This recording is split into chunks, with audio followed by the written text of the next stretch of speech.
Why don't we go ahead and get started? Okay, welcome to Foundations. I also would like to wish everybody a happy Valentine's Day. And I've facilitated a session before with this group, but if you are new to the session, this is the first time you're seeing me. My name is Dave Fisher. I'm a Sandler trainer based out of New York City. For the group with the accredited group or tag, I work very closely with Susan Villamina. Always great to see everybody on here. And I am joined with a couple of my colleagues.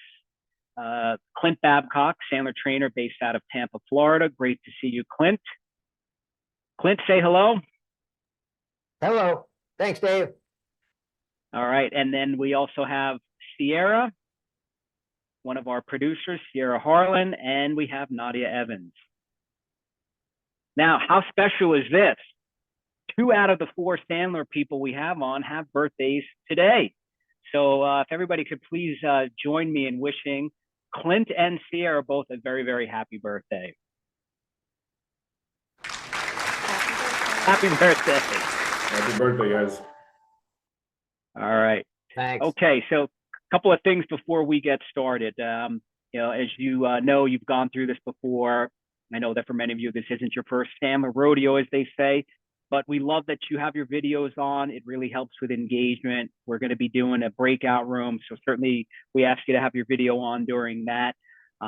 Name and company, as was mentioned. We'll have you on mute when you're not speaking, but we'll also invite you to come off of mute. If you have a question, you could put it in the chat. I'm actively looking at the chat. So is Nadia, so is Sierra. They'll pull things out and flag them. And we invite you to be an active participant, right? So as you know, that this isn't a one-way session. This isn't us pushing information. It's about sharing it, getting your thoughts, and helping you to shape this Sandler content in your world. So where are we? Where are we on our journey? We're making our way around the cycle. Now, quick show of hands, who started this in December? Who started at the very beginning in December with Why Have a System? Okay, so a number of you have been here from the beginning. Those that have maybe joined midway through, as you see it in this slide, that we're going through a cycle. We're going through a total of 12 sessions, and the purpose of this particular program, we call it Foundations, soon to be renamed Essentials. But the purpose of this program is to just give you an overall introduction to the Sandler system. Then from there, people move into the applications component, the mastery. That's where you really put these things into practice. So we're going to go high level with a lot of these things, a lot of these concepts for the purposes of helping you see this as a system. And then we'll be doing a deeper dive. So today we're going to go through what's known as the decision step, which is one of the 3 qualifying steps of the Sandler process. Now, one thing that's really important, and you may have heard me, you may have heard other Sandler trainers bring this up. We're all students of this methodology, where we like to say we're practitioners of it. We do it in our day-to-day. I first had to learn Sandler. I had to use Sandler. I still use Sandler. And once those 2 things became pretty comfortable, then I started teaching Sandler. And one thing I can share with you as I was going through this is I would mistakenly think that the decision step meant it's the part of the process where you get the decision from your buyer. And I just want to clarify that that is not the purpose of the decision step. All right. The decision step is understanding and guiding how your prospect makes buying decisions. And it's a really, really important thing. And I would say if you take nothing else out of this session, it's that, and you may want to jot that down. The decision step within Sandler is all about understanding and in some cases guiding your prospect's decision-making process. Clint, I'm curious, in your early days with Sandler, did you have a screw up like that, like I did? Oh gosh, yeah. Yeah, and not only that is if there was one step that I skipped the most out of all of them, this was it. Because I'd be talking to somebody, they would be nice, they'd be cordial, and early when I was going through Sandler as a student, I was selling technology training, and I was good at finding pain. I could do that. And then Money, I was okay at. I would totally skip the decision step altogether and send over a quote and a proposal. And then I'd realize, and sometimes it would come through, but then a lot of times it would drag on and hang up. And I'd eventually end up looking back and going, oh crap, missed a whole piece of it. So this is the part that I really had to pay more and more attention to, because it's the part that it just gets skipped so easy because somebody's really nice. They're giving me all the information that I can get. So why would I need to go through any further clarification of a decision-making process? And it would clip me up more times than not. Well, that's good to hear. I'm not alone. I'm not Nope. alone. And okay, so let's go through now again what we're taking you through. We're taking you through the system. As you see, there are 7 steps. You've gone through the success triangle, which is not part of the 7 steps, but it really encases everything that we do. We went through communication. You learned about DISC. We went through upfront contracts and how to use those throughout the sales process. For this particular training, we gave emphasis on how to set upfront contracts at the beginning of a meeting. And with that, we then rolled into the qualifying steps of the Sandler process. We qualify on 3 things. We qualify on pain, which is a personal, compelling, emotional reason why somebody would want to make a change. We all sell change. At the bottom, at the core of it, right? What we sell is change. Why do people want to change? Well, because there's a personal, compelling reason why. We need to understand what people are willing and able to invest to fix that pain or to achieve that goal.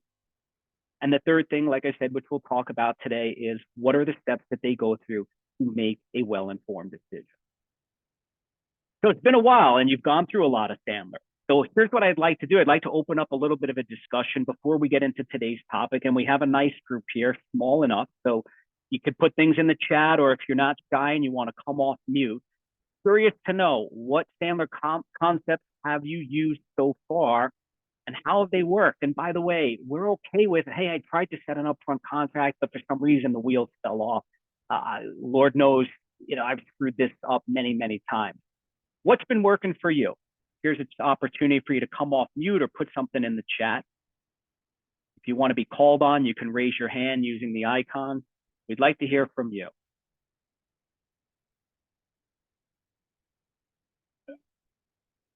All right, and by the way, I will invite you to come off mute.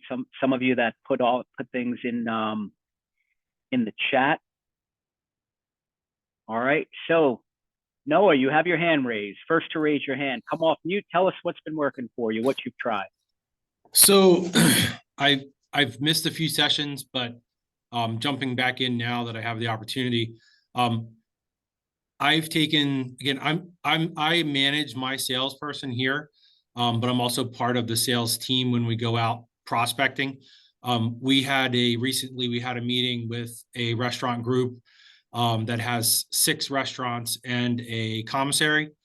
And so me going into that group, thinking about the Sandler methods and what I have learned, I had an upfront contract ready to go when we walked into the meeting.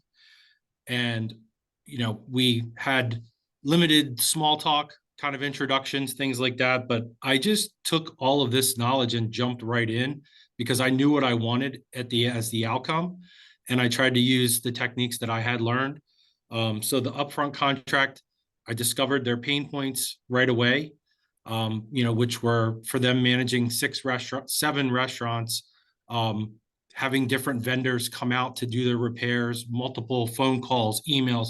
So my plan was, let us be your sole vendor and we can relieve all of that pain for you with a phone call or an email. So I discovered their pain, and then we met with the decision makers. That was another, key point that I wanted my salesperson to understand setting up this meeting. We presented the solutions to them, and now we are putting together the contract for the 7 restaurants. Great. That's awesome. First of all, Noah, thank you for sharing. Secondly, thanks for coming back. And we understand that life gets busy and you may miss some sessions. That's why we do this on an ongoing basis. And I want to also just give a quick reminder. Look, perfect world is you're here at the session, you're interacting, you're engaging. If you miss a session, reach out to your Sandler trainer because we record these, so it's an opportunity for you to view it. And of course, if you're in a foundations program that ends, but now you're in mastery, but you missed a few sessions, again, reach out to your Sandler trainer. We've had many clients that will go back and they will sit through a foundation session that they missed. But great examples there. Good upfront contract. I also like that you're here, you're coaching your salesperson, you're modeling the behavior. And it sounds like you're getting close to a close here. So thank you for sharing that. Marissa, you said the curiosity curve. All right. So, hey, Dave, how are you? Good. Yeah. So I said the curiosity curve because a lot of times maybe someone's in consulting and they do what do they do consulting for? If they don't have a website, they need to explain what they're looking to get done, and in order to do that, you have to figure out what is their business, who are their clients. So I'm getting more comfortable with asking, tell me more about that, or even saying I'm confused, if you can just explain that a little bit more, and people don't mind. All right. Has anybody said, what do you mean? Why did you say that to me? I'm being facetious. Oh, are you asking me that? I'm being very no, facetious. they're not. No, Yeah. they're nice and kind as we converse, But I'm more comfortable asking those questions, and that just brings you deeper into their pain and what they need, and just getting closer with them personally at the same time. So thank you. Yeah. Love it. You may have heard this, and you might want to jot this down, but we always talk about kind of 3 things to always keep top of mind when you're in front of a prospect, when you're in front of a client. And those 3 things are as followed. And Marissa touched on the first one, which is this: be curious. Be curious. When you're curious, it enables you, it forces you to ask questions. And when you're asking good, thoughtful questions, your buyer gets the impression, right, that you're genuinely interested in them, you're genuinely interested in their issues, as opposed to you being just interested in making a sale. It's a big difference. The second thing is to be skeptical. Be skeptical. All right. What do I mean by that? Is when you're skeptical, you may not take things that you hear for face value. You may push back on things. All right. For example, we learned budget last week. You learn the investment step. I remember one time I had a prospect say to me, listen, money's no object. So why don't you put together a good, better, best and put that into your proposal? And I said to myself, awesome. This is going to be a big deal. Well, they did have a budget, and money was an object, right? So what being skeptical would say, well, I'm glad that you shared that. But what I would hate to do is I'd hate to put together something that's way out of your range. Could you give me a little bit of guidance here? And then you get a number. And the third thing, which is probably the hardest, is don't be emotionally attached to the outcome. And I think that if you only have 2 opportunities in your pipeline and you have to close both, that's going to be tough, which is why we say it's always important that you're prospecting. With more opportunities in your pipeline, it's going to allow you to be emotionally detached. All right, couple more. Ryan, you mentioned let's pretend. I'd like to hear a little bit about how that worked for you. Good morning, Dave. Just give you a heads up, my internet's intermittent right now, so if I bail out on you, sorry about that.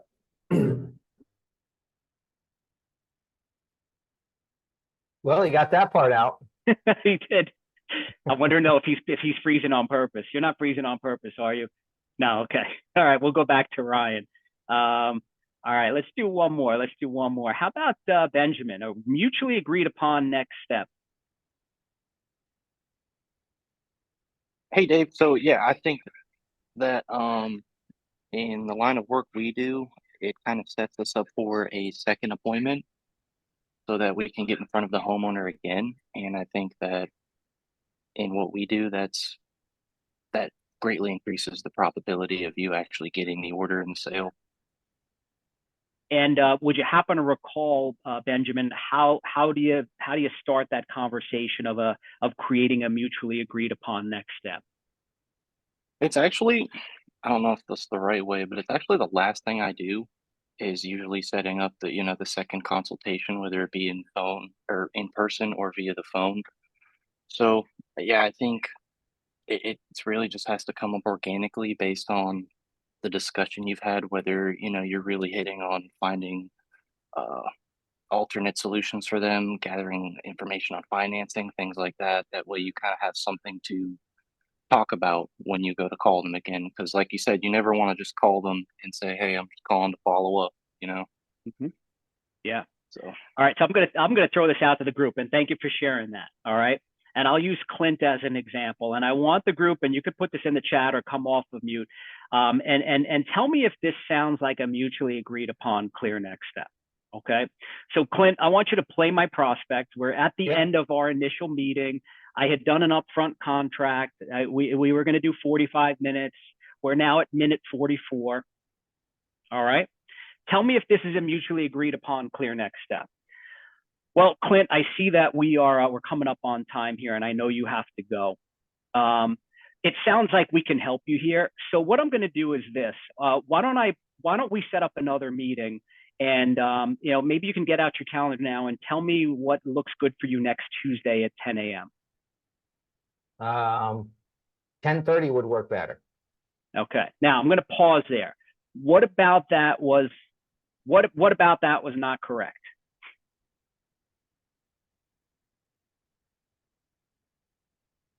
I'd say you kind of left it up to him to decide. Well, all right. Yeah. So what did I do? I prescribed it. I said, it sounds to me like we can help you. So what I'd like to do is set up another meeting with you. Now let's do it a little bit different, right? All right, Clint, we're getting to time here. I'm curious, anything that we discussed, is this resonating with you? Well, yeah, I think the biggest thing that really that I like that you shared with me was the stories of how you've helped a couple of other companies, because I think we're in that same exact situation. And and I'd like to bring in my CFO Eric and William, our COO, into this conversation, because I think their feedback in this situation is going to be pretty important as well. That makes sense. And when would you like to do that, Clint? It's probably first part of next week would work. Okay. Maybe Monday afternoon. Okay. Any particular time? I'm fairly open. What would work Yeah. best for? Let me see here. Oh gosh, it figures William Telford. He's on PTO again. Jeez. Let me see. How about Tuesday morning at 9? I think he's back then. Tuesday. Okay. Yeah. Is that going to be his first day back? Yes. Yeah. But that's all right. He takes time off all the time. Okay. I'm just thinking that sometimes when it's my first day back, I get swamped with things, but sounds like that wouldn't be the case here. He'll be fine. He doesn't do much Okay. around here anyway. All right, great. Okay, so pause there. So what did you notice was the difference between the two interactions? Brian Glander, I'll ask you.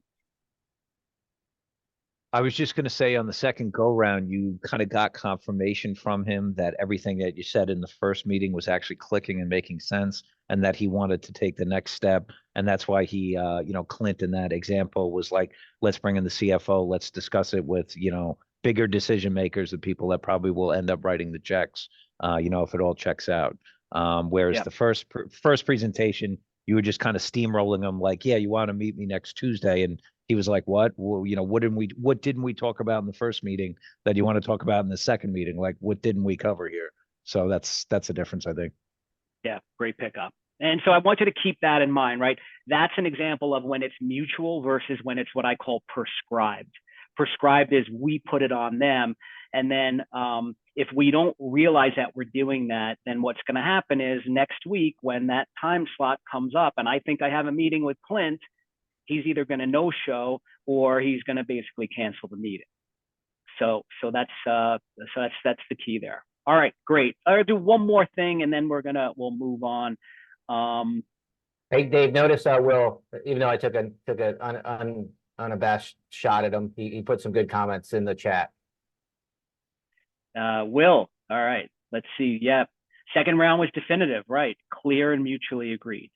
Clear and mutually agreed. Now, I also did a little, what I call a strip line there. You may not have heard it.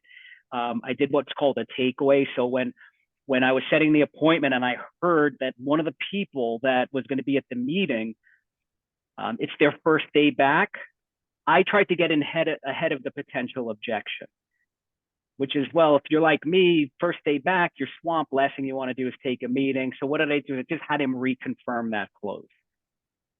And we call that's a little bit of post-sell. So I shared something that you'll learn next week. But we post-sold the appointment just to make sure that we're going to meet, as opposed to having him say, oh, you know what? I spoke with so-and-so and it's their first day back and they can't meet. All right, so the last thing I wanted to call out, and these are all great comments, I really appreciate it, but Jordan Murphy is reversing. Jordan, tell us about your experiences reversing. And so basically, like with speaking with the customer, I typically see myself rushing and just trying to get everything through that I wanted to say. And then I go on the back end, I find myself going back to the customer and asking more additional questions. But with me speaking to the customer up front now and basically reversing the question back onto them, they're letting me know what's going on with them without myself seeming pushy or rushing the conversation. Love it. Now, Jordan, would you happen to know what your disc style is? Yeah, I'm a SI. Okay. All right. So it's, you know, for those of you that have I as part of your style, right? I's have a tendency to maybe rush things, to maybe talk more than they should listen. And that's the beauty of reversing, right? Is that it takes the pressure off of us. Let your prospect sell themselves as opposed to us having to do that heavy lifting. Great. All right. Well, I appreciate everybody sharing that. I want to go back to Ryan because he froze, and I just want to see if he's now available to come off mute. Yep. I don't know what There point I froze at. You froze immediately after you got out the I may freeze, and then you froze. Of course. So just asking let's pretend we're 2 years in the future. Imagine, down the road, what do you want to get from our assistance with you? It's really helped them get to the root of their pain. Instead of, tell me more about that. How did that affect you? That's all helped me tremendously in the initial process. Love it. Yeah, let's pretend is a favorite of mine, right? Let's pretend. And you may not like those actual words. I've had some clients who say, I don't really like saying let's pretend. So my version that I say is let's fast forward. Either way, I've been saying imagine, let's imagine it, right? I want you to imagine this right now, Love it. I'll give you one more way to think about let's pretend. There's a lot of different variations. But anytime you're asked to do something, like you may get asked to send a proposal, you may get asked to make a price concession, even though you've done a good job in the budget step. Okay, let's pretend is a great way to pretend that you did something without doing it. Look, I'm not saying that we can, but let's pretend that we were able to come in at X price. What would happen next? Now, you didn't do anything yet. You just said, let's pretend, and then you find out. So love that technique. Awesome. All right, Clint, anything you want to add in based on all these comments you're seeing in the chat or what you've heard so far? I'm thrilled to see how this is all fitting together and how you guys are starting to get bits and pieces along the way. Here's the thing. It's repetition and debriefing. Repetition and debriefing. You want to get really, really good at Sandler, get really good with debriefing your sales calls with a colleague, with one of your Sandler trainers and such. Whenever somebody says, how do I get better faster? It's repetition and debriefing is always my go-to. Because if you come out of a call and Caleb picks up the phone and calls one of his colleagues and says, okay, hey, I want you to debrief me on this. And that person then says, all right, well, tell me about your upfront contract. Oh, okay, here's how it went.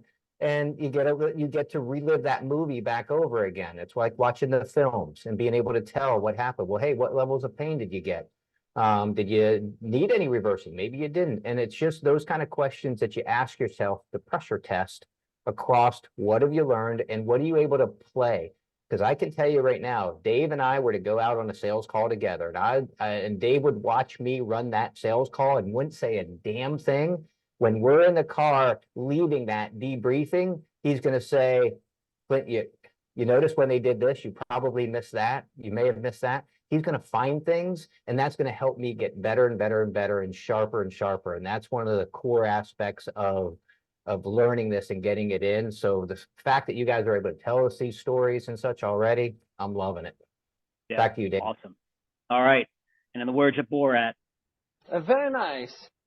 All right. So moving on. So we're going to move into today's topic. Okay. And you may have seen this slide. We talk about a lot. And, you know, how many of you have seen or heard of the movie Glengarry Glen Ross? There's that iconic scene with Alec Baldwin, right? And hey, by the way, quick fun fact. Do you know that that scene actually was completely ad-libbed? So here's the story. Al Pacino was doing another movie, and it was questionable as to whether or not he was going to be the Ricky Roma character. And at the very end, they decide to bring in Alec Baldwin, and then Al Pacino says, "You know what? I can actually do the movie." So that's why they had that scene. If you look at that's actually a play, Glengarry Glen Ross. It's not in the original play. So that whole scene with Alec Baldwin is completely ad-libbed. Anyway, we don't subscribe to always be closing. The Sandler way, we always say, is always be qualifying. And so where we're going to round out today, and we talk about this, right? The reason why people will do business with you, okay, is because they have significant pain. They're willing and able to make the investment, all right? And they are also able to make the decision. Or another way to think about that is that the decision process aligns with your solution. Clint just talked about debriefing calls, right? If you were to go into the last 10 calls, and if you were to look at calls that you lost, and by the way, I think that doing any sort of a loss analysis, like why we didn't get the deal, is a great strategy for helping you to think about getting stronger moving forward. It's always going to come down to one of three things, right? They didn't have enough pain, or we didn't find their pain. They weren't willing or able to spend what was necessary to fix their pain. Their decision process did not coincide with ours, or they had a decision process that just, right, wasn't amenable. We couldn't get in front of the right decision maker. It's always going to come down to one of those three things. But we're specifically going to be focusing this session on that decision step. So I want to throw this out there, and you could put this in the chat. When it comes to decision process, what are some challenges that you're facing? Or what are some things that you've come across? You can either put that in the chat, or if you don't like chat and you just like the old-fashioned microphone, raise your hand and I'll call on you.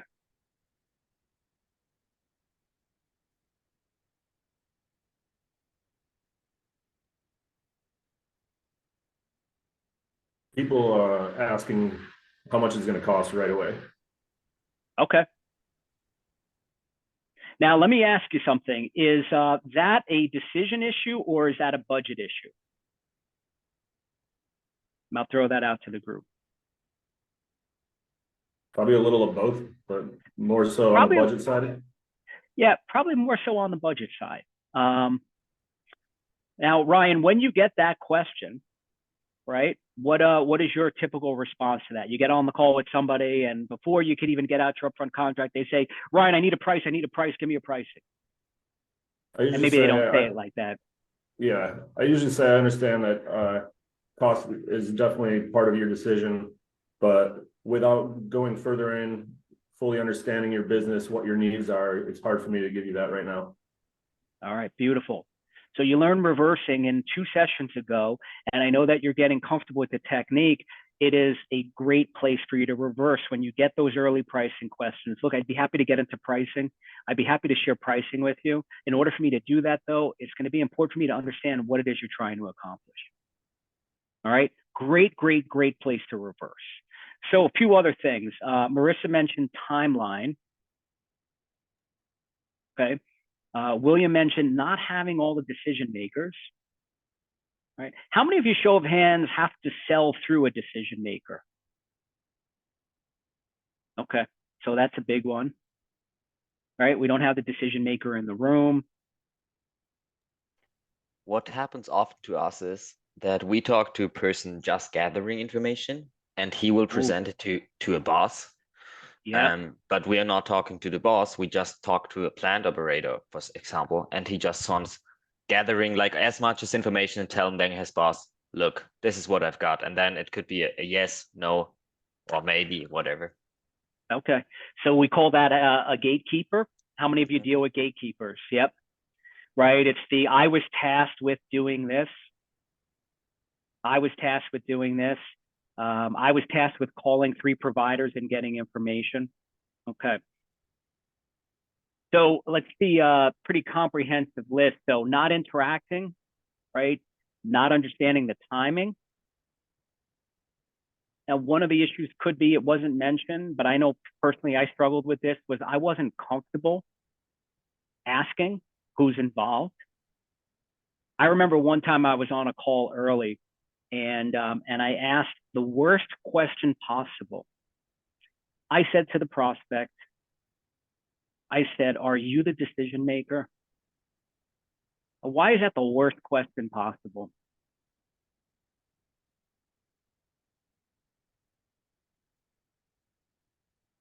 John, I'll ask you, John from Tag, why is that the worst question possible? If I was selling to John and I said, John, are you the decision maker? Why is that the worst question possible? I feel like that could kind of make the person feel belittled.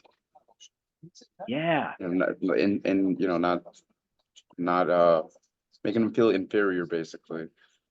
Right. I mean, look, if you were the decision maker, okay, but it's a not okay move, right? And I'm not going to get the truth, because let's say you're not the decision maker. Are you then going to admit to me that you're not? You're just going to tell me, yeah, I'm the decision maker, and I didn't get the truth. And what I also did is I destroyed rapport a little bit. So variation of that is I'll say, you know, John, who besides yourself needs to be involved in these discussions? Who besides yourself needs to be involved in these discussions? I think another thing to keep in mind is this around process. And here's a belief that I have. I'm really more and more steeped in this belief the longer I do this. And this is the belief that I'll share with you. My belief is this: most people do not know how to buy what you sell. They don't. They may have been making this decision. They maybe made it once or twice, or oftentimes it's the first time they're buying what you sell. But what will never happen on a sales call is some version of this, right? I could say, I see Will here from Classic Roofing. So Will, I'm going to give you the unicorn prospect. You tell me in your world, have you ever heard this? And so Will, just so I'm going to just take a wild guess here, but I take it that your company provides roofing and roofing services to homeowners. Correct. Yeah. All right. So how about this for a sales call? Hey, Will, thanks for coming into my house today. Hey, before we get started, Will, I just want to say something. I have no clue how to buy a roof. I've never bought a roof before. And if I screw this up, my wife is going to kill me. I don't want to have that happen. I don't want to look like an idiot in front of my wife. So, Will, can you tell me, like, what are the steps that people typically go through to buy a roof? Okay. Now, has anybody ever said that to you? No, I haven't heard that one. I haven't heard that one in particular. In my experience, I mean, I've encountered a ton of first-time, buyers of a roof, but none of them have. I mean, you get the nervous Nellies, but yeah, I haven't ran into that just yet. Okay. I had a feeling that was the case. And look, I'm having a little fun here, but the point I want to make is this, that if people don't know how to buy what you sell, and we don't have a discussion about the way to do that, they will default to their process, which is usually a non-process. And that non-process sounds something like, I'm going to collect 3 bids, I'm going to look at them, and I'll get back to you. And is that really the best way to go about how to buy what you sell? So understanding the process or a lack thereof is also important. Now, a couple of other things I want you to think about, right, is that within the Sandler framework, if we go through this as these steps, this is step 5 of a 7-step process. But oftentimes, especially if you're speaking with a gatekeeper, right, you may be in step 5 before you're there. So sometimes you may be in a process where you are going to have to back up. All right, keep that in mind. If you're not sure who you're speaking to, if you're on a call and they're not the decision makers, all right, well, we need to get the decision makers involved, and then we have to go back to pain, budget, and decision. So now let's talk about the steps of the outcomes of a good Sandler decision step. Remember, the most important thing to take away from this session is that when you're qualifying somebody on decision, we're not getting a yes or no. We're understanding how they go about making decisions. So either they will be qualified, meaning they have a process and it makes sense and we're willing to go through that process, or they're disqualified, meaning we just aren't aligned with the decision process. The other thing we may have as an outcome is we learn that there are new people that we have to get involved. So let's talk about these one at a time, okay? Qualified means this: we understand the process that they typically go through. The process makes sense. Or maybe it's not quite the process, but they're willing to negotiate that process with you. Now, let me give you an example in my world. You know, oftentimes people come to us and they ask us about our training and they ask us about the courses and whatnot. And what I always suggest is I'll say, you know, as part of your process, are you planning to sit in on a session before you actually move forward? And sometimes I'll hear, no, I didn't even think about that. And I'll say, well, let's fast forward. At some point, if you move forward with training, you're going to be in front of people. Wouldn't it be better to see if they're a good fit for you and your company before you make that decision? That's what I mean by negotiating a process. All right. And if I can get agreement on that, I've now moved somebody over to my process and off of theirs. So that's good things. We want to hear that. Now, on the other side of it, we may have a situation where we disqualify. I'll give you an example of a process that if I get it, I am like, I'm not even pursuing it. And it goes something like this, and it's usually over email. Hey, Dave, we're currently working with a training provider. They don't even give the name, but we're looking to switch. They don't give any reasons why. What we'd like to do is this: we'd like to have you submit an outline of all the courses that you teach and your pricing. We're not willing to get on the phone with you to discuss this, and we're not quite sure when we're able to make a decision. Well, that is not a decision process that works for me. So in that case, that's a disqualified opportunity. Show of hands, how many of you have dealt with RFPs? Anybody heard of RFPs, dealt with RFPs? Okay, well, that's good. Some people deal with this thing called an RFP. An RFP, request for proposal, where it's basically, I call it the sales lotto. They reach out to a bunch of people. They tell them to submit all this work in the hopes that they'll get the business. And that's the process that they use. Now, if you go through that process, go at your own peril, because that's not a great process. So that's what I mean by disqualified. The other thing that we may discover as part of this is that there are other key people. And just like you heard Clint and I role play, if in a first call you get the sense that there's other people, well, the next step is to get them involved in the conversation.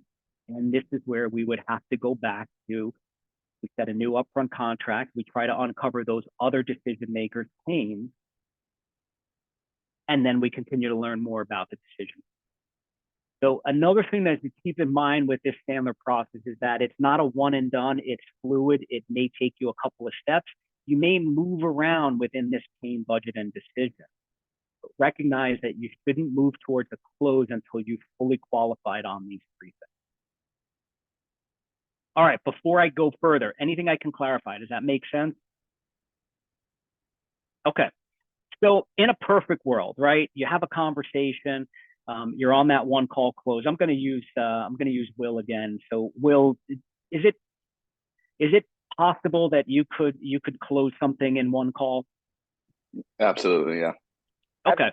So and how long are your consults when you set them up with a homeowner? Sorry, can you repeat that? How long would you say your initial meeting is? I'd say probably anywhere from 45 to an hour and 30. All right. So here's Will. He's on an initial call. He's done some good rapport building. He set an upfront contract. He's learned a little bit about the potential client's pain. He's then transitioned into budget. He tried to uncover what they're willing and able to spend. All right. So now comes time to move into the decision step. So what would be a question, okay, that you could use to try to uncover the decision-making process? And I know I'm specifically doing this scenario with Will, but I'll throw this out to everybody. What would be a question you can use to move you from the budget step into the decision step?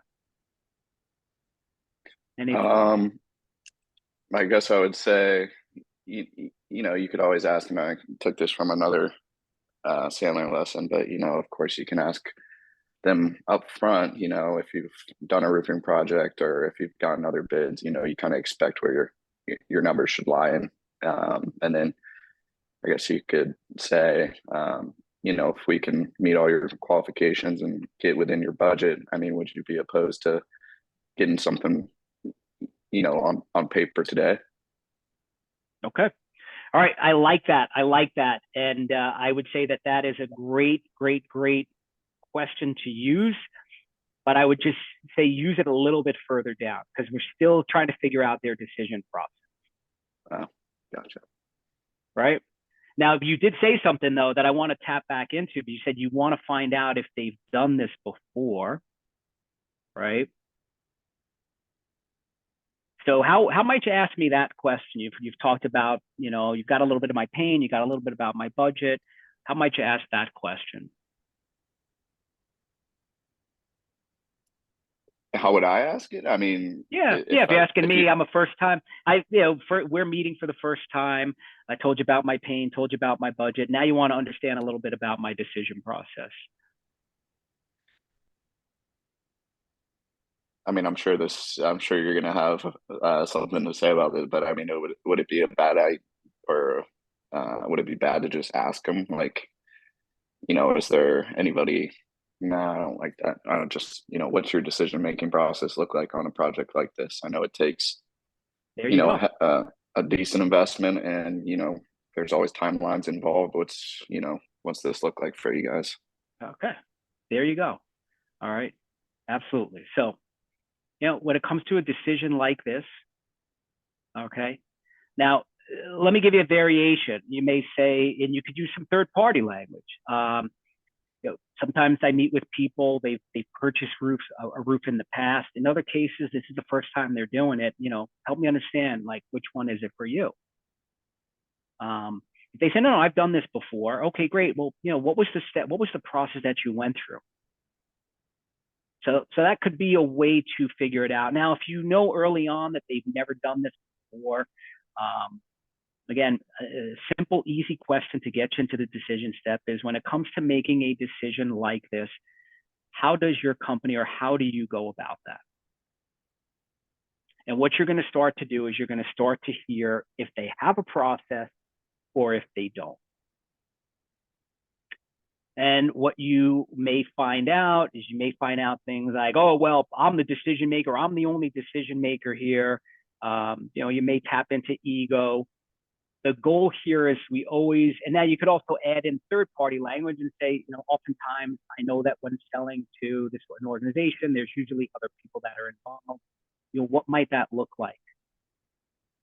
And that's how we're going to try to uncover if there are other decision makers. William, great question, right? What factors are important for you when making a decision? What if they say as part of their process, well, my process is that I'm going to look at you and look at two of your competitors, and I'm going to make my decision among those three. Great question that William put in the chat. That makes sense. Well, what would be the most important factors that you would look at when selecting a provider?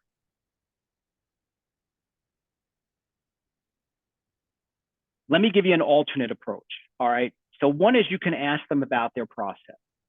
Now, another way you could think about how have we fully fleshed out the decision step is that we can answer these questions. We call this the investigative reporter approach. Bring you back to your time when you did current events in school, you cut out an article, right? And you had to write about the article, and there was always answer these questions. How do they typically make decisions, right? What's the process involved? Who besides yourself needs to be involved in this discussion? Where in the organization does the final decision get made? When would you like to make this decision, or when would you like to have a solution in place? Those are all good questions to ask, but essentially what you're doing is you're uncovering the following. You're uncovering when they're looking to have a solution in place, so that's timeline. What's the process that they need to go through to make that decision? Who besides themselves needs to be involved in the decision, and what are their roles? If you're selling into an enterprise, that'll be a pretty complex process. If you're selling to homeowners, it's probably just a spouse, right, talking to their partner. Maybe they involve an accountant, but it's not going to be as extensive. Here's another way that you could approach it, right?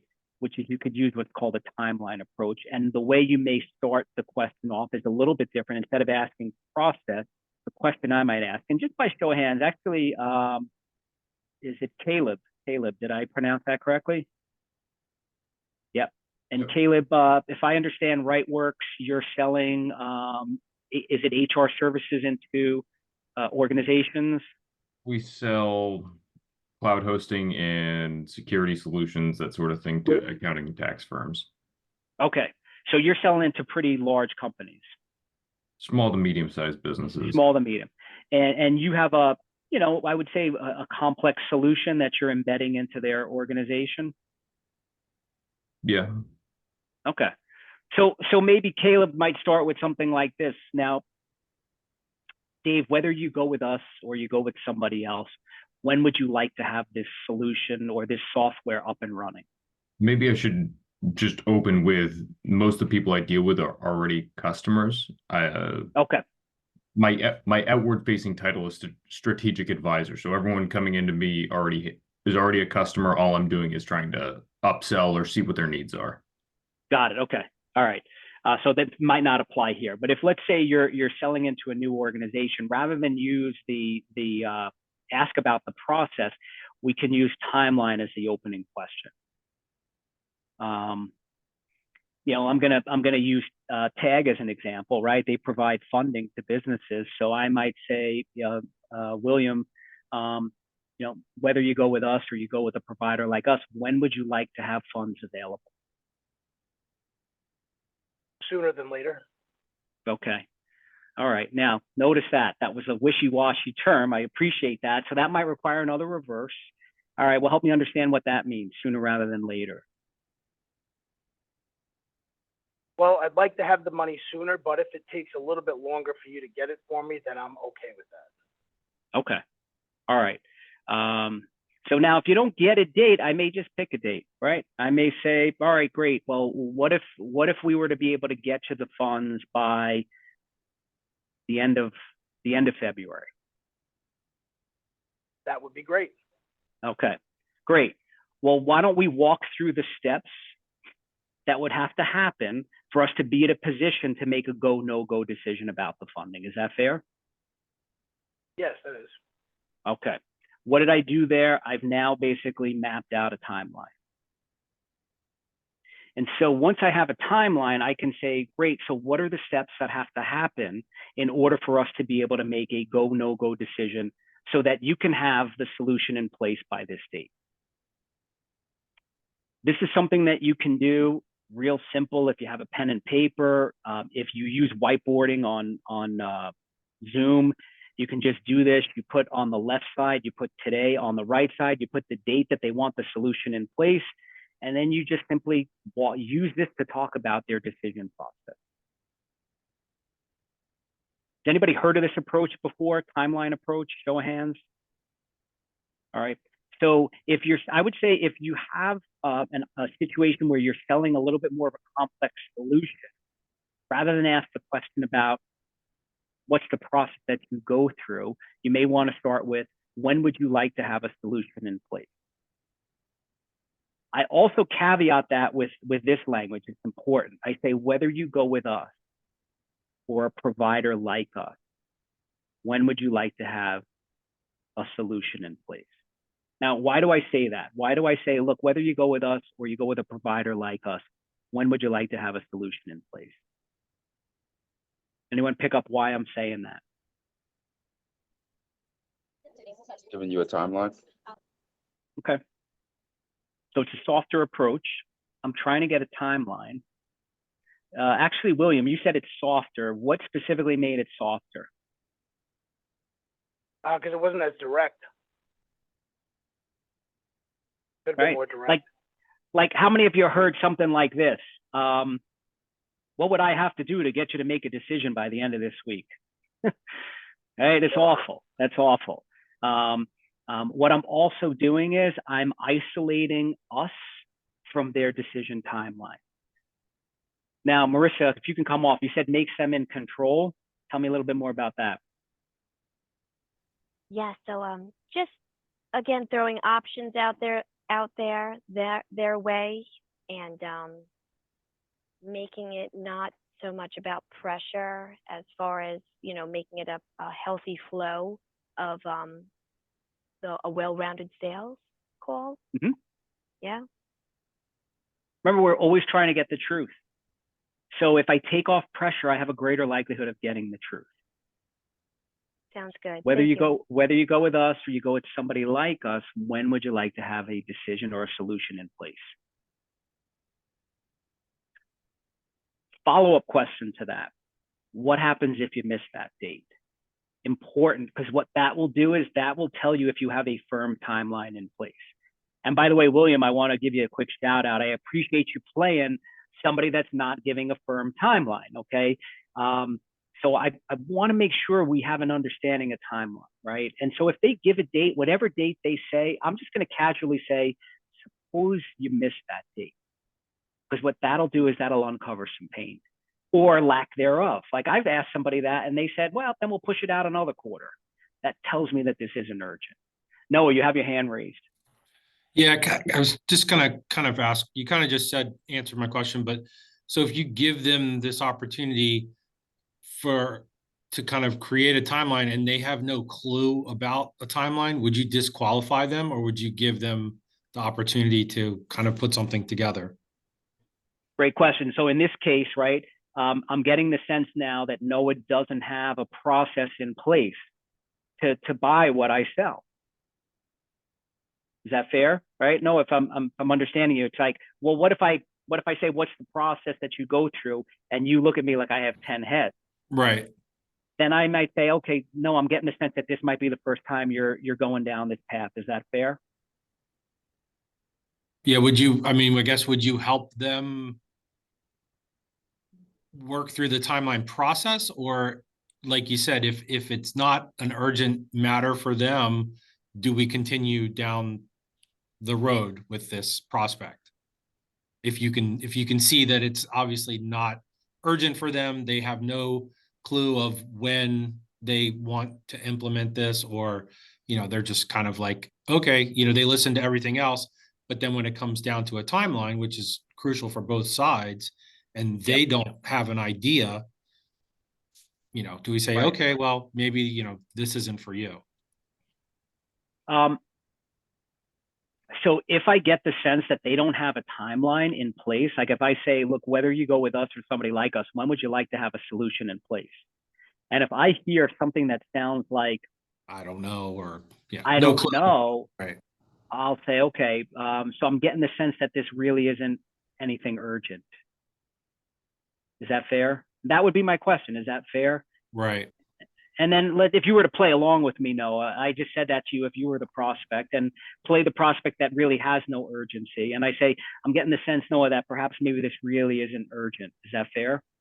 Yeah, it's something that we've been thinking about, but I haven't really met with met with the owners, and we haven't had any conversations about it. I was just kind of trying to get, some ideas of where we might be with this. Okay. Now, I had a role play for a moment. What is that telling me that I perhaps didn't do a good job of, if that's the answer that I get? I guess you didn't find all of their pain points and didn't answer, or maybe didn't even ask the correct questions to find out what exactly they're looking for. Yeah. So look, I may have skipped over the pain step. If I ask you, like, when would you like to have a solution in place? And you say, I don't know, not really, then that I have to say, okay, I may have, and I'm going to go back to this slide again, but I may have skipped a step, right? I may have not gone through enough pain. I may not have qualified on budget. If they're saying this isn't urgent, then here might be another follow-up question I would ask you. If you say, yeah, Dave, this doesn't really sound like a priority, I would say, all right, thanks for sharing that. What would have to happen to make this a priority? Make them think about the priority and the urgency that they really need to get. Then I'm going to see. Then I'll say, okay, and then I'm back in the pain step now, right? Because I didn't uncover pain, so I'd have to say, well, what would make this a priority? And then I have to see whether or not is this, and I'll say, okay, well, it sounds like there's nothing we can do to help you right now. If I can make a suggestion, maybe it would make sense for us to reconnect in 3 months. I mean, I'm just picking a date. But at that moment, then you have to say, all right, there isn't enough pain here for this to be a viable opportunity. Does that make sense? Yes, thank you. Okay. All right, a couple of questions in the chat. So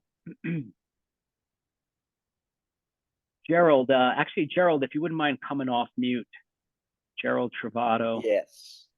So tell me a little bit more about the comment you made. Never know when something can come up. Sometimes in our industry, it's all timing with them, I feel. They might not need it today, but tomorrow something might come up with payroll, upcoming job. They just, signed up with, and they might need the funds really quick. So we just always try to keep following up with them and keep them in the queue. Just stay in touch and stay on top of them. Okay. So I think that recognizing certain triggers, and again, I may plant the seed. If I'm getting the sense that there isn't enough pain, maybe I'll say, look, it sounds like there isn't a need now. But let me share with you a couple of things that are going on with other clients when they say, we need this quick. They find that they're coming up short on payroll. So I will plant the seeds for pain for the future so that when that happens, they call. Okay, perfect. Right? Thank you. Yeah. Keep that in mind, that if you're getting pushback in the decision step, that means that we probably didn't do a good enough job uncovering pain. All right. Now, William, you put something in the chat. So you're saying, tell me a little bit more about that, William. Yeah, so I was going to say to the prospect, can you tell me a little bit about the decision, how long it took you to make a decision last time you bought the car you're driving today? Was that on the spot? Did you have it mapped out? Did you get online quotes? Like, tell me about that. All right, I like that strategy. So if you find out that they haven't bought what you sell, you may want to think about a comparable process. Like I may say, William, I'm getting the sense that this might be the first time you're securing funding. Is that fair? Yeah. And I'll say, yeah, that's okay. Okay, not unusual. Now I have to also, not unusual. Most of our clients come to us first time. Kind of curious though, tell me about when you're looking to make a big purchase, like what does that look like for you? I think that's good. I'm glad you asked me that. And now I'm gonna find out. So I think that first and foremost, see if they've made the buying decision for what you sell. And then you just ask, what were the steps that you went through? If they don't have it, then maybe find something comparable. Because I think the point that William makes is a good one, and I'll get to in a second, which is some people have a fast decision-making process and some have a more cautious William, back to you. Yeah, so the second thing that I put in the chat was when I feel like a client doesn't have any urgency, I'll ask them certain questions, or agree with them. Like, listen, that's great that you don't need it right now. Would you agree that you have more buying power when you don't really need something over like really needing something right away? And then let them answer that question. I like it. And that kind of creates urgency. And it's more of like, if you don't really need a car, you can play ball a little bit with them and you can kind of like take a little bit of a risk when it comes out and not really care if it goes through. You're looking for something ideal or you're looking for something specific. You don't really need it, but you could probably get a better deal when you don't really need something. Mm-hmm. Love it. I mean, again, that's that strategy of we're planting the seed for future pain if they don't have pain in the moment. All right, great questions, great questions. Now, I want to go back to something that I got into a discussion with, and I think that he may have jumped off. But if they don't have a process in place, you can outline a process. Let me share with you the steps that other people go through when they're making a decision like this. We call that a third-party story. They don't have a process. Talk about other clients that have purchased from you. Talk about the steps that they've gone through. Part of the decision step may also be educating. If you can educate them on how to make an informed decision, now you're again negotiating them to come over to you. All right. So other questions. What we're going to do now is I want to give you an opportunity to get into some breakouts. Anything else about the decision steps so far that I can clarify? All right. So Nadia, we're going to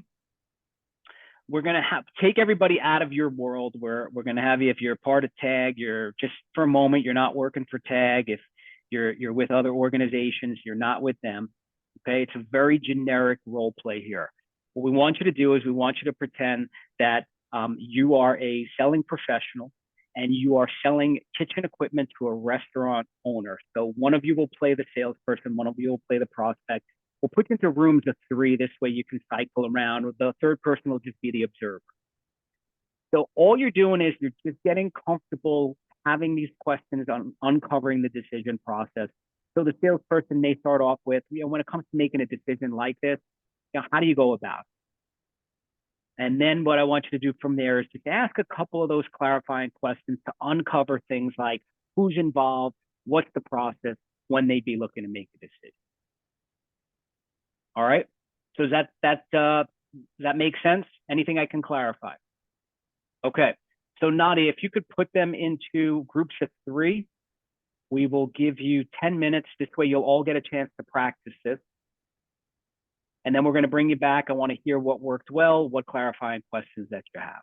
I will share this slide to the breakout room, so you have the instructions in front of you. All right, great. We will see everybody back here in 10 minutes.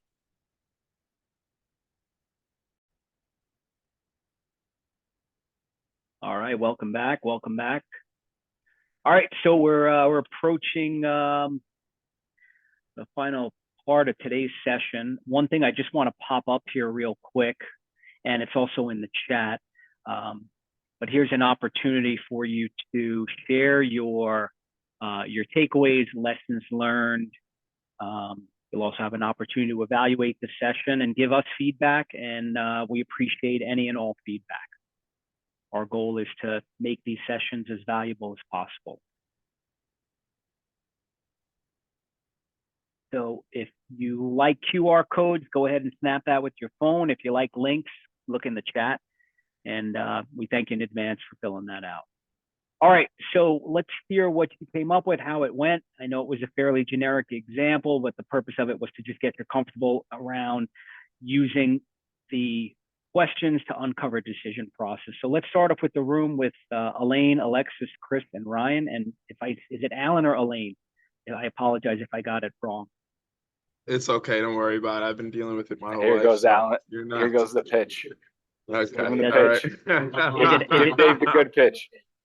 Oh man. Yeah, Don't worry, Dave. It's spelled a little it's funny. Alan though. Yeah. Or John. It's Alan. It's spelled a little funny because it's French. Okay, Alan, all right. So just Alan, again, just kind of curious observations. How did it go? Any questions? Anybody in room one? Alan, yeah, to take it away. In my group in particular, I think everyone kind of, had a good gist of what we were trying to do as far as, just digging a little bit deeper, not taking generalized answers and kind of just dissecting a little bit more as far as the who, what, where, when and why. Anyone in the group you want to highlight that did a stellar job? I think we all kind of, helped each other. I don't want to single anyone out in particular.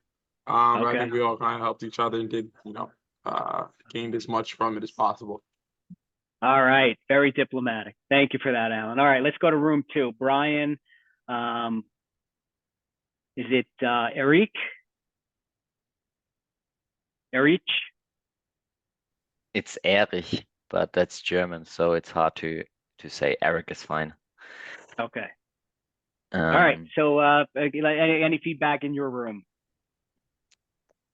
We just had like one group talking through, and I was wondering if, like, also like thinking about my own discussions with customers, if I was curious enough just to understand this process good enough, or if I was talking sometimes more about our timeline instead of his timeline. That's just like what I was like, trying to think over afterwards.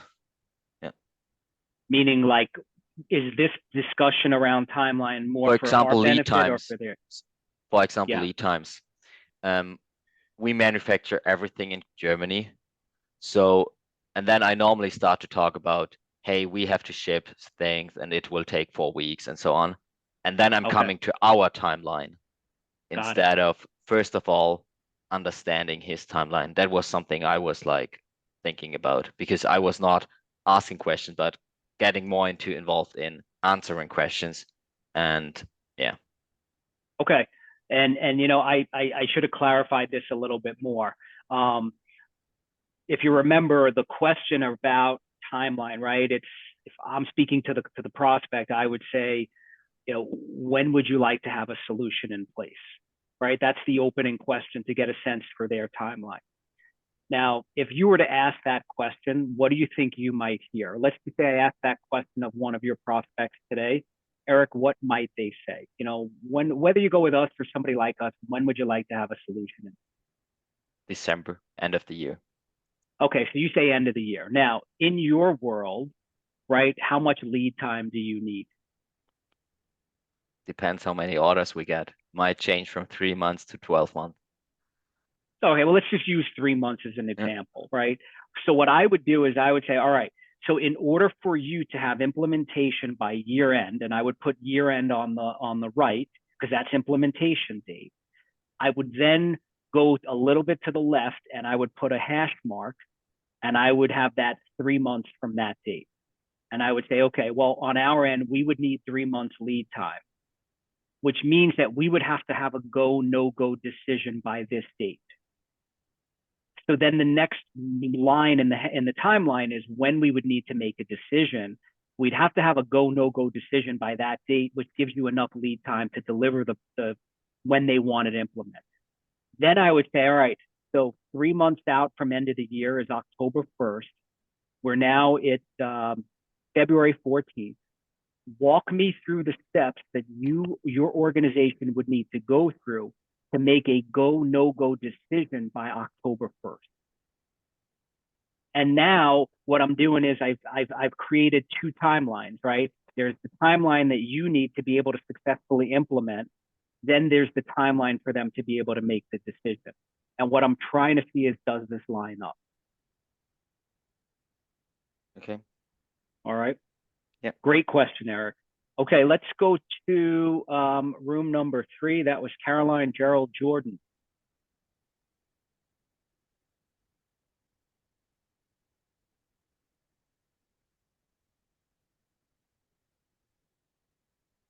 Everything No, went great. Jordan. Huh? No Jordan? No Jordan? Me? Am I? Yeah, Jordan, go ahead. Yeah, You're everything on. went great. Was me and Gerald were doing the role playing. Now, as well, I was talking to Caroline. Essentially, it was it was more so, I don't know how to explain. I mean, everybody basically said what, what had to be done, and we kind of transitioned into what we actually do, because we really didn't know the whole, like, aspect of the kitchen equipment. And me and Gerald, since we do work together, like, Caroline basically chimed in and made her what's the word I'm looking for, her 2 cents on, things that we should say different, and things that would sound better to the merchant. Okay. And any examples of something you might tweak? Caroline, I see you're off camera. I'm right here. Yeah. So what was an example of something to more tweak? so in the sense of, like, have you ever made this type of decision before? Let me walk you through the process if you haven't. What kind of initially, when I say all this, makes you more concerned or puts you in a I don't know what to do type situation, because you're trying to take them down a level so they're not panicking about making this type of decision, and that they're feeling comfortable with you, that this isn't the first time somebody's doing this, and I can walk you through this process. And we've done this before, and I've done this with many clients, and so let me kind of take you down a level so that it's not so overwhelming, because it can be overwhelming, right? No matter what you're buying. Sure. And if you haven't done Absolutely. it before, and that's what they have come to you with, give me some affirmation that I'm gonna be okay going through this process, right? Yeah. Yeah. And look, I believe that when you're in this phase of the sales process, you're essentially you're playing the role of a consultant. Right. Right. And when you can educate people on how to make the decision, and by the way, I think the important thing here is that we're not steamrolling you into a process where you're going to be pressured to say yes. We're educating you on a process that helps you to decide whether or not this makes sense. This is the right one. Yeah. Yeah, because I think that's key. All Yep. right, great. Thank you for sharing that. How about room 4? So this was John, Marissa, and William. What else will you add to the conversation? I think so Bill did actually like a really great job of going through it's kind of a combination of what we've learned at Sandler, going through the pain funnel, basing the questions off of like what my emotions are, like what one, for instance, like what is the present pain, what am I going to gain from buying this this oven, because we use the oven. Okay. And it kind of went into like the what happens if I don't get the oven, what is the pain in the future, Okay, great. He also was really good at identifying like our timeline, and if we needed it now, or in his words, sooner or later. All right, Bill, anything you'd add on that? That was a good overview. Thank you, John. Not really. It just like, now that I've been practicing all this stuff that we've been learning, it's kind of coming together, like without having to think about it. And I guess that's the whole point of it. So I'm excited to learn more and enjoying it so far. Learning a lot. All right, cool. And I appreciate you taking it beyond decision, right? Go back to pain. Sometimes you may have to go there. Awesome. All right. And then how about room 5, Caleb and Ryan? Anything else you'd add as we round this out?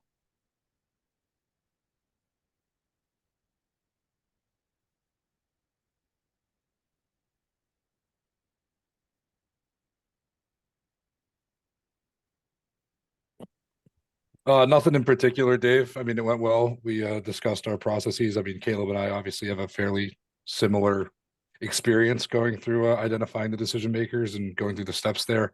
But it was nice to get the input from Will as well. Okay. So keep this in mind, that if you are selling into existing accounts, right, it's certainly a little bit different. They would have already known the process. And so it may just be a review of the process and making sure that everybody's aligned, right? So in some cases, like the comment that was made by Caroline, it maybe we have to educate them. In some cases, we just may have to make sure we're completely aligned. But again, either way, the goal of this discussion is to just uncover all of those elements within the decision step. When they're looking to have a solution in place, what are the steps that they need to go through? Who needs to be involved in those discussions? What are any showstoppers? Are they looking at other competitors? If they're looking at other competitors, what's the specific criteria that they'll use to evaluate one over the other? Now, the thing I'm going to end with is this, all right? It's really, really important that when you finish the decision step according to Sandler, meaning when we've qualified somebody on decision, that doesn't end with a quote or ending with you providing a presentation or a proposal. What this does is this puts you into now a position to say, we've fully qualified the opportunity. We understand their pain. It's compelling. It's urgent. We can help them. We know what they're willing and able to spend. We know where the money's coming from. Right now, in the cases of tag, it's a little bit different because you're giving money. But again, we understand the investment parameters. And we're fully on board with the decision process, and the process works for us. If you've done those three things well, right, that now enables you to move to the final phase of the sales process, according to Sandler, which is the close. And so there's two more steps. And that'll be next week's session. We're going to get into the back end of the Sandler process, right? Which is, all right, now that we've qualified the opportunity, how do we close the sale? And then on the back end of it, once we've closed the sale, right, how do we confirm the close? How do we then open up a productive relationship with our new client? So that's what we'll be covering next week. And then the week after that is the final week of the cycle. Although if you've entered into the cycle midway, you'll stay in the program. But for those of you that joined in the beginning of December, you will officially finish foundation at the end of February. Okay. So with that, again, I'm going to put up this slide. And if you haven't done so already, again, fill out the lessons learned forms. We are at 12 o'clock, so I know you have to jump. I thank you for your participation. Great comments. And want to wish everybody good selling. We'll see you back here next week. Thanks, Dave.